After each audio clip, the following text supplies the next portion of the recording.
여러분 안녕하십니까? 계속해서 원주에서 전해드립니다. 김진태 강원도지사가 강원형 반도체 산업 생태계 조성을 위해 수립한 반도체 산업 육성 전략을 발표했습니다. 김 지사는 오늘 원주의 반도체 업체를 방문해 관계자들과 간담회를 진행하고 민선 8기 출범 이후 전문가들과 함께 수립한 강원특별자치도 반도체 산업 육성 전략의 주요 내용을 발표했습니다. 전략에는 인력 양성과 테스트 베드의 구축, 부지 조성, 기업 유치 등 4개 분야에 대한 전략별 추진 과제가 포함됐습니다. 도내 초등학교 2학년의 학교폭력 심의 건수 중 30% 이상이 학교폭력 아닌 판정을 받은 것으로 조사됐습니다. 김영호 의원의 국정감사 자료에 따르면 지난해 도내 초등학교 2학년 학생들의 학교폭력 심의 건수 25건 중 학교폭력 아닌 판정을 받은 경우가 8건으로 32%를 차지했습니다. 초등학교 1학년의 경우 26건을 심의해 4건이 학교폭력 아닌 판정을 받았습니다. 김 의원은 초등학교 저학년의 경우 학교폭력 처리 과정의 교육적인 차원의 조정과 화해 기능이 강화돼야 한다고 밝혔습니다.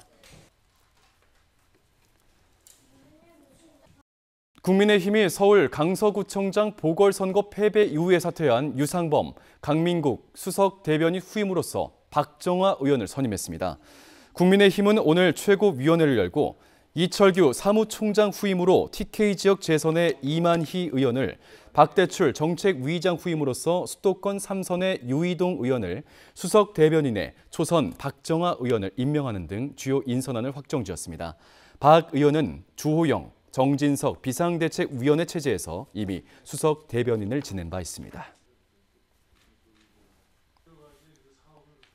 다음 달 24일부터 사업장에 대한 강화된 일회용품 사용 규제가 시행됨에 따라 원주시가 현장 점검과 홍보 활동을 강화합니다.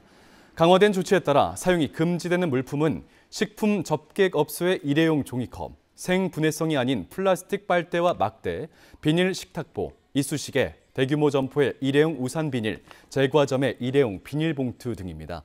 체육시설에서 일회용 합성수지 응원용품의 무상 제공 행위도 금지되겠습니다.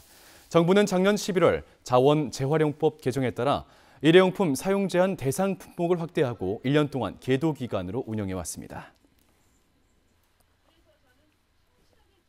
올해 세수 결손으로 강원특별자치도교육청의 보통 교부금이 5천억 원 넘게 감소할 것으로 보입니다.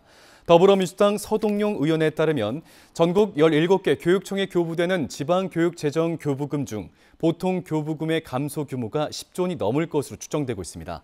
강원도교육청은 올해 보통 교부금 3조 6,141억 원을 편성했지만 세수 부족으로 5,187억 원이 결손될 것으로 보입니다.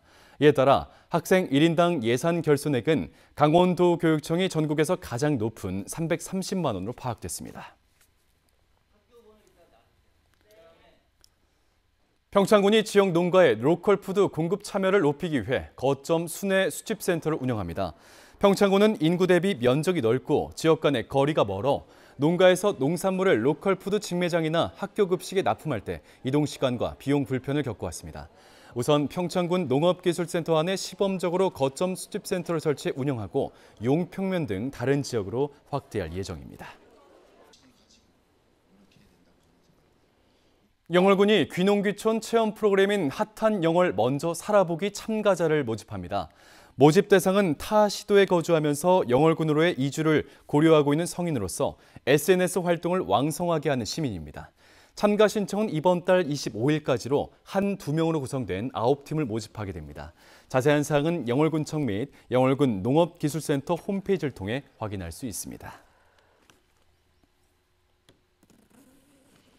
횡성군 보건소가 코로나19 예방을 위해 보급된 소독약품의 무분별한 피해기를 막기 위해 일괄 수거 작업을 벌였습니다. 횡성군은 지난 7월부터 요양시설과 다중이용시설 관리자 등을 대상으로 유효기간이 지난 소독제를 보건소 수거함이나 선별진료소에 반납할 것을 안내했습니다. 이에 따라 모두 723개의 소독제를 수거해 내용물은 의료 폐기물 업체에 인계하고 플라스틱 용기도 안전하게 폐기했다고 밝혔습니다. 지난 13일부터 사흘 동안 펼쳐진 제15회 안흥 찐빵 축제 7만여 명의 방문객이 다녀가며 성황리에 막을 내렸습니다. 찐빵 무료 시식 및 판매장, 파라솔 캠핑존, 키즈 놀이터, 섭다리, 가을꽃 정원 등 방문객들을 위한 공간이 마련돼 큰 인기를 끌었고 매일 밤 인기 가수 초청 공연, 안흥 면민, 노래자랑 등 다양한 볼거리도 마련됐습니다. 축제위원회는 이번 축제 기간 동안 찐빵은 축제 판매장에서 9,500여 상자, 지역 판매 업소에서 14,700여 상자가 팔려 총 3억 1천여만 원의 매출을 기록했다고 밝혔습니다.